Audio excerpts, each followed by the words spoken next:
Hey guys, it's your Astro Girl V here, and today I wanted to talk about the new moon in Aquarius and how it's going to be affecting us. It's going to be aspecting Uranus in Taurus at a 19-degree at a square. A square brings inner conflict. It's a little bit of tension, and Uranus is the planet of innovation. It likes to change things up. It's very rebellious. It's reformation.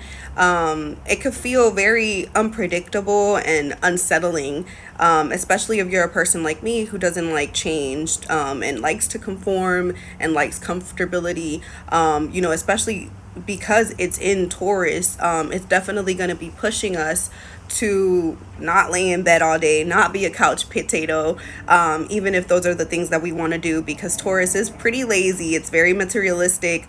So it's kind of changing up the style that we have going on, and how, since Taurus is ruled by Venus, is probably bringing up some unexpected expenses, maybe some unexpected creative talents, or depending on what house it could bring an unexpected person into your living situation. And if you would like more information on that, you could always check your birth chart, check where you have Aquarius, and where it's going to be placed, and check where you have Taurus, and you could see where Uranus has been transiting for quite a long time. Or you can always message me. I am available, and I would love to look into your chart and provide you more information. But just to keep going, Uranus is going to, like I said, it's going to promise a lot of unexpected things to happen. Uranus governs the nervous system. So you might feel a little bit more nervous, a little bit more anxious. It brings up those anxieties. And this transit can help us find our true potential. Like I said, it could embrace our talents and skills and discover what inner patterns or emotions, right? Because we have a new moon, and the moon rules over emotions and feelings. And, we can dig deep into our consciousness and kind of figure out what are we rebelling against, who we really are, and how do we feel about societies and norms and society's expectations, and what expectations society places on us, and how we really feel about that. A lot of us have a lot of responsibilities, a lot of burdens, and we've been taught certain traditions and conventions for years that we believed in. And now is kind of the time to figure out who you really are, and what makes you different, and what you're really about. I have this aspect actually natally, so I'm definitely feeling this energy, and it's definitely making me embrace my uniqueness and my difference, and the power that I have within me.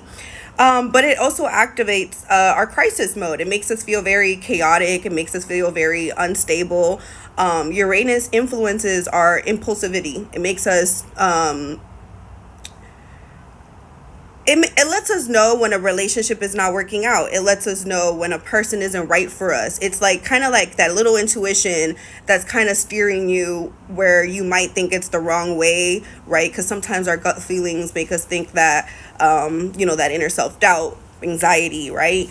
But it's actually letting you know which path to take and which direction to choose, and what you should really do and how you should really go about it. And so pay attention to these signs of change, and kind of be more aware of the energy that's being brought to you, and try to fall back more on your decisions and your choices and your free will.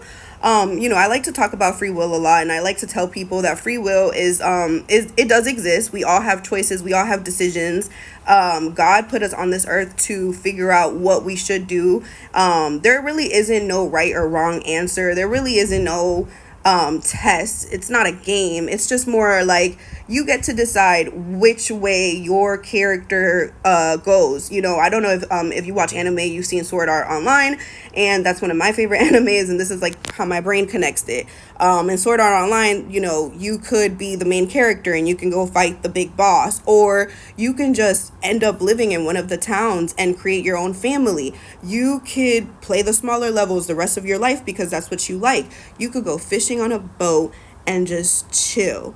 And I think that's the whole point of free will, and it teaches us in that anime. You have a choice to make, and you can make whatever choice you want to make.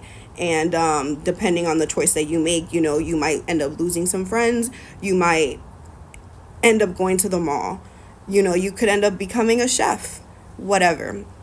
But just to continue on with the whole topic, this aspect does make us feel very alienated. You know, it makes us think about what it is about humanity what it is about society that makes us humans, right? I think a lot of us are also having that topic when it comes to the political sense of things, right? Biden versus Trump. Who do we really want? And who's the best choice? You know, right now we're definitely having those questions of like what it means to be human and what is our definition of humanity, and is there a difference in, you know, what makes us individuals and what makes us humans? You know, like if there's a war, is it human to take sides? You know, is it human to be neutral? Is it okay for some people to die because they're the enemy while other people get to live? You know, who makes these rules? Who makes these decisions? I was actually just talking to my friends the other day about this, where I was telling them, like, as a president, it has to be so guilty on the consciousness, because think about it. You're sending military American patriotic men going to these countries where, you know, they don't give a fuck, they don't care about us, they don't care if about their own people, they don't even care about themselves, they're fighting for their own cause, their own reasons. But it's just, you know, it's very hard. You know, you're sending, let's say, like 10, 15, 5 men to save civilians that need to be saved. Of course, that's not out of question, but it's just really hard. It's really hard. You know, everyone is a son, everyone is a daughter, everyone means something to someone. And you know, sometimes it's really hard to, you know, sit there and just think like there's no other way.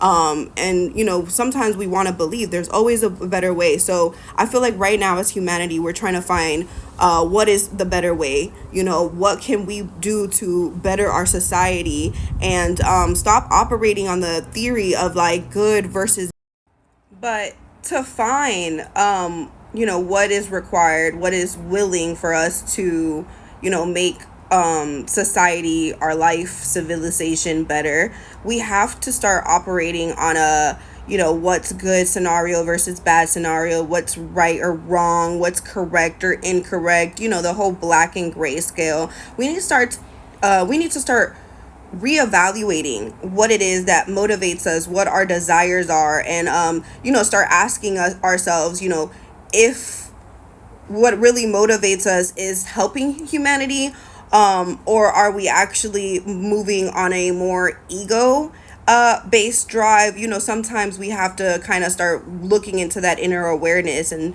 you know, start trying to figure out if you know, there's a lot of corruption happening right now, and sometimes we do have to stop and kind of look at ourselves and wonder if we're walking on the path of corruption, power, greed, or if we're actually truly trying to make a change and truly trying to better the world and society, and be at peace and have a unified you know, world. Sorry. But yeah, so I'm your Astro Girl V. Thank you guys so much for listening to me. I really appreciate it. If you could like this video, share, repost, whatever, I would really, really appreciate it.